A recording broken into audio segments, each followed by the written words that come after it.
थप्पड़ की गूंज है जो थमने का नाम ही नहीं ले रही है। नमस्कार, मैं हूं केतन बारिया और आप देख रहे हैं हम तो पूछेंगे। पिछले कुछ दिनों पहले ही मीरा भाईंदर महानगर पालिका के एक इंजीनियर शुभम पाटिल को जिस तरह स्थानिक आमदार गीता जैन ने थप्पड़ मारा था, वो गूंज से पूरा महानगर पालिका जो हिल गया था। मगर इस थप्पड़ की गूंज में कुछ नए खुलासे लेकर माजी आमदार नरेंद्र मेहता है। उनका कहना ये है कि जिस पर कार्रवाई की गई थी वो कोई गरीब नागरिक नहीं था, और जिस तरह एक कार्यरत इंजीनियर को ऑन ड्यूटी कोई भी लाफा मार के चला आता है, तो आने वाले कल में ये भी मुमकिन है कि आयुक्त को भी आने वाले कल में कोई भी राहगीरा लाफा जड़ सकता है। ये मेरा नहीं, नरेंद्र मेहता का कहना है। आइए जानते हैं नरेंद्र मेहता का इस पूरे वाकये में क्या कहना है। हुआ था कि एक विधायिका ने हमारे अधिकारी को चाटा मारा। हम आज भी ये मानते हैं कि महानगर पालिका हमारी है, हम सत्ताधारी है, क्योंकि किसी कारण इलेक्शन नहीं हो रहे, लेकिन फिर भी जवाबदार हम व्यक्ति है। दूसरी बात ये कि जिस महानगर पालिका के इंजीनियर को मारा गया है वो हमारी इसी मीरा भाईंदर महानगर पालिका यूनियन का सदस्य भी है। इसलिए हमारे जितने महानगर पालिका के यूनियन के सदस्य हैं, उनकी जान माल की, उनके अस्तित्व की रक्षा करना ये हमारा जनता पार्टी की यूनियन है। और श्रमिक संगठन के नाम से भारतीय जनता पार्टी प्रेरित है। इसलिए भाजपा के ही यूनियन के अगर किसी अधिकारी को अगर मारेंगे, अगर हम उनका साथ ना देंगे तो क्या होगा। इसलिए आज ये पत्रकार परिषद ली जा रही, क्योंकि इसके अंदर कार्रवाई के अंदर जानबूझ के अपने अपने स्वार्थ के लिए विलंब किया जा रहा है। अगर मैं सबसे पहले बात करूं कि ये जगह पे मकान कहां से आए, किधर से आए। जब भारतीय जनता पार्टी के अंदर मीरा भाईंदर में हमारी सत्ता थी 2016 में, तब इसी रोड का वाइंडिंग किया गया था और वो रोड नया बना है। उस समय यहाँ पे जो अशोक सिंह है, राजीव अशोक सिंह, इनका वहां पे घर था, मकान था। इनको 2016 में इनको और इनकी मिसेस को एक नहीं 2 पक्के मकान दिए गए। और ये 2 पक्के मकान लेने के बाद अगर फिर वापस वहीं पे झोपड़ा बनाता है तो उस व्यक्ति के झोपड़े को कायदेशीर कार्रवाई करनी चाहिए, इसमें कोई दो राय नहीं। आप भावनाओं पे मत जाइएगा, कायदे पे। आम व्यक्ति के साथ भारतीय जनता पार्टी पहले से थी, आज भी है। लेकिन 2 पक्के मकान दिए, अपने मकान को उन्होंने 2 अलग अलग व्यक्तियों को भाड़े पे दिया। एक कोड़ा दिले, मैं नाम देता हूं, 2 ये एग्रीमेंट भी है उनके, तो दोनों मकान उसने भाड़े पे दिए। तो पहला काम ये बनता है कि म्युनिसिपल कमिश्नर ने अभी तक इतना हादसा होने के बाद वो दोनों मकान बेच नहीं सकता, भाड़े पे दे नहीं सकता, खाली करके ताबे में क्यों नहीं लिए, पहला सवाल ये। दूसरा, महानगर पालिका ने उनको पुनर्वसन किया था, तो उसके ऊपर आयुक्त महोदय ने गुना क्यों नहीं दाखिल किया कि महानगर पालिका के नियमों का उल्लंघन किया है। तो उस व्यक्ति के ऊपर कायदेशीर गुना दाखिल होना चाहिए था और दोनों फ्लैट वापस ताबे में लेने चाहिए थे, जो कि महानगर पालिका कमिश्नर के माध्यम से नहीं हो रहा है। तो ये बहुत बड़ा एक, मैं कहूंगा कि गंभीर विषय है कि हमारे महानगर पालिका से 60-70 लाख के मकान, 2 मकान की कीमत अप्रोक्सीमेटली उतनी होंगी 60 लाख 70 आज के भाव से, और उसको एक आदमी भाड़े पे दे रहा है और वापस जाके घर बसा रहा है। तो इसके ऊपर आयुक्त महोदय कार्रवाई क्यों नहीं कर रहे। दूसरी सबसे बड़ी बात यह कि हम बारिश के अंदर घर खाली नहीं करते हैं, ये नियम है, बात का सत्य है, परंतु ये भी सत्य है कि नए बांधकाम के लिए वो नियम नहीं है। अगर आप जाके देखेंगे तो एक घर में वो आज भी रह रहा है, उस घर को तोड़ा नहीं गया। बाजू में जो 1-2 अलग से घर बनाए थे, जिसका गवाह क्या है, तो दीवार बनी थी, आप देखेंगे तो नीचे अभी तक फ्लोरिंग भी नहीं लगी, अंदर किचन प्लेटफॉर्म का काम चालू था। सामान रखना और खाली बोलना हमको बाहर निकाला और किया, तो वो गलत आरोप है। मैं वहां पे जानकारी पूरी लेके आया हूं।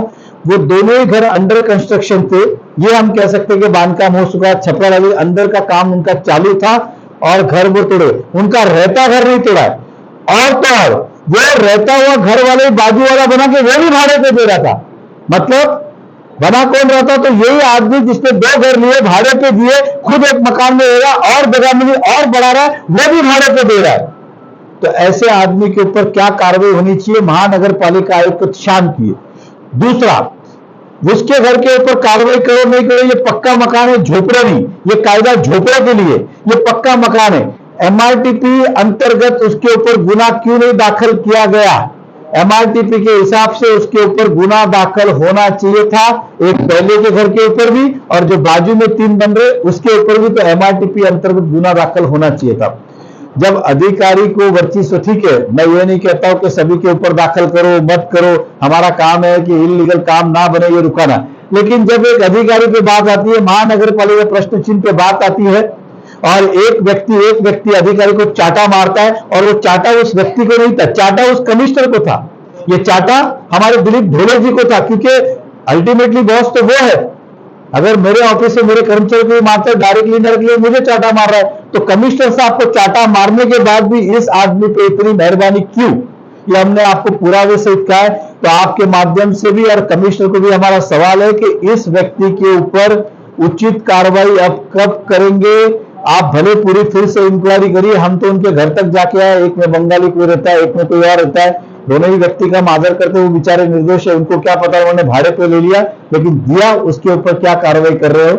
ये सबसे बड़ा हमारा पहला आज के माध्यम। दूसरा ये कि हमारे विधायक ने उसके ऊपर आरोप लगाया है कि ये बिल्डर से सुपारी लेके काम कर रहे थे।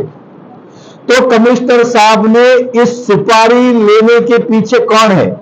मेरा तो स्पष्ट आरोप है, अगर सुपारी ली गई है तो कमिश्नर साहब ने ली है, किसी और ने नहीं, क्योंकि असली कारण तो वही है, उनके इजाजत के बगैर पत्ता नहीं हिल रहा है। अगर प्राइवेट प्रॉपर्टी के अंदर ये बांधकाम तोड़ा गया है, ऐसा विधायक का आरोप है, ये लेती देती हुई, तो लेती देती फिर कमिश्नर ने की है, तो क्या कमिश्नर को सस्पेंड करने की या कमिश्नर पे कार्रवाई करने की विधायिका मांग करेंगी कि नहीं करेंगी?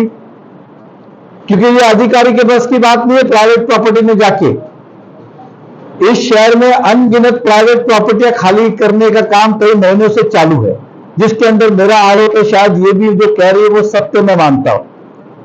तो इसके ऊपर क्या विधायिका मैडम सीएम साहब को लेटर देंगे क्या कि इस कमिश्नर साहब को इमीडिएटली सस्पेंड करो या यहां से रवाना करो, क्योंकि इनके माध्यम से ही प्राइवेट बिल्डर के काम किए जा रहे? तो ये पहला सवाल भी है, दूसरा भी है। तीसरा, जब एक व्यक्ति को चाटा मारा गया है, इसी शहर के उदाहरण है, हमारे पार्टी के कार्यकर्ता प्रियेश शाह थे, कोविड के अंदर डॉक्टर को थोड़ा नवगर रोड में मैं जगह भूल गया, नवगर पुलिस स्टेशन के अंदर गुना दाखिल है, खाली उसने चिल्लाया, इलाज नहीं हो रहा था इसलिए चिल्लाया, डॉक्टर ने उनके ऊपर एफआईआर कर दिया। हमारे आफ्ताब जी यहाँ पे उपस्थित है, इनके परिवार का तो एक सदस्य गया, अब वो डॉक्टर की लापरवाही थी नहीं थी ये इस पे नहीं आता, लेकिन वो हताश से निराश से कि डॉक्टर की वजह से हमारे परिवार का एक सदस्य गया। आदमी उस, जब किसी के घर में आदमी जाता है तो सब कुछ खो देता, आपा खो देता। जब उन्होंने आरोप लगाया तो उनके ऊपर क्या क्या गुना दाखिल नहीं किए, महीने भर तक वो कितने टाइम रहे? 3 महीने जेल रह के आते, तब भी कमिश्नर के ऊपर घर का व्यक्ति किसी का मैयत हुआ है और हम एक तरफ गुना दाखिल करते हैं, इंसानियत भी रखे तो ऐसी गलतियां माफ कर देते। अगर मेरी गाड़ी से किसी का एक्सीडेंट होता है, मेरी गाड़ी का क्या नुकसान हुआ, लेकिन सामने वाला अगर कोई मर गया और मैं कहूंगा कि मेरी गाड़ी का नुकसान का क्या, ये वैसा वाला काम था। मतलब तुम अधिकारी को लेकर बैठे थे, जो आदमी मर गया उसकी आपको कोई चिंता नहीं थी, उसके ऊपर भी दाखिल किया। तो ये क्या, मैं कमिश्नर से जानना चाहता हूं, ये नियम क्या है? मतलब ये लोक प्रतिनिधि भी लागू होता है कि नहीं होता है, ये हमारा प्रश्न है। और होता है तो किस अधिकारी के कब तक लागू होता है? मतलब जेल तक लागू होता है कि जेल को लागू नहीं होता है, या असिस्टेंट कमिश्नर को लागू होता है, या फिर डिप्टी कमिश्नर को मारेंगे तो लागू होता है, या कमिश्नर को मारेंगे तो लागू होता है? अगर ये वाकई में सबको लागू होता है तो ये मेरा अंतरात्मा, मेरा विश्वास कहता है कि अगर अभी इस पर उचित कार्रवाई नहीं हुई, कड़क कार्रवाई नहीं हुई इस मारहान के ऊपर, तो वो दिन दूर नहीं, आप भी इधर, मैं भी अंदर हूं, आने वाले महीने में कोई ना कोई तो कमिश्नर को चाटा मार देगा। और कमिश्नर को चाटा मारेगा, उससे सबसे ज्यादा दुख किसी को होगा तो मुझे होगा, क्योंकि मैंने कहा कि हमारी नगर पालिका है और मैं नहीं चाहता हूं कि कमिश्नर के थोपड़ पे कोई मारे आने वाले समय के अंदर, और उनके थोपड़े पे मारना मतलब हम सबके थोपड़े पे मारना, इसलिए उसे रोकना जरूरी है। इसलिए कमिश्नर साहब से विनती है, आपको या किसी भी नीचे के उपायुक्त को मारने के लिए जब जाएगा तो आप किस मुंह से, किस मुंह से फिर एफआईआर करने जाओगे, किस मुंह से कार्रवाई करने जाओगे? अगर फिर भी आप कार्रवाई करने जाते हो तो इसका मतलब यह स्पष्ट है, जहां तक मुझे सूत्र के संचालन से मालूम पड़ा है कि कमिश्नर को दम दिया गया है कि अगर एफआईआर हुई तो तुम्हारी कुर्सी खतरे में, तुम्हारी शिकायत हम करेंगे, तुमको कुर्सी खाली करनी पड़ेगी। कमिश्नर साहब अपनी कुर्सी बचाने के लिए उस अधिकारी पे दबाव डाल रहे हैं कि तुम एफआईआर मत करो। तो आपने देखा कि जिस तरह नरेंद्र मेहता ने इस थप्पड़ कांड में जो चिंताएं जताई और जिस तरह कानून का यहाँ पे जो खिलवाड़ चल रहा है उसके बारे में पत्रकारों को अवगत करा है, ये वाकई एक चिंता का विषय है। हो सकता है कि इलेक्शन नज़दीक आने के कारण अपने जो वोट बैंक नरेंद्र मेहता खो दिए थे वो पाने का शायद वो एक तरीका हो, मगर कहीं ना कहीं उनकी बातों में एक सच्चाई है। अगर इसी तरह कोई भी सामान्य इंसान किसी भी अधिकारी को राह चलते थप्पड़ मार देता है, और सामान्य इस वक्त तो यहाँ के कानून के रक्षक हम कहेंगे क्योंकि वो यहाँ विधानसभा क्षेत्र की विधायिका है, और अगर कानून का रक्षा करने वाले ही अगर कानून के भक्षक बन जाएंगे तो इस शहर को जंगल राज बनने में कोई देरी नहीं लगेगी। कैमरामैन अभिराज नायर के साथ केतन बारिया, भाईंदर।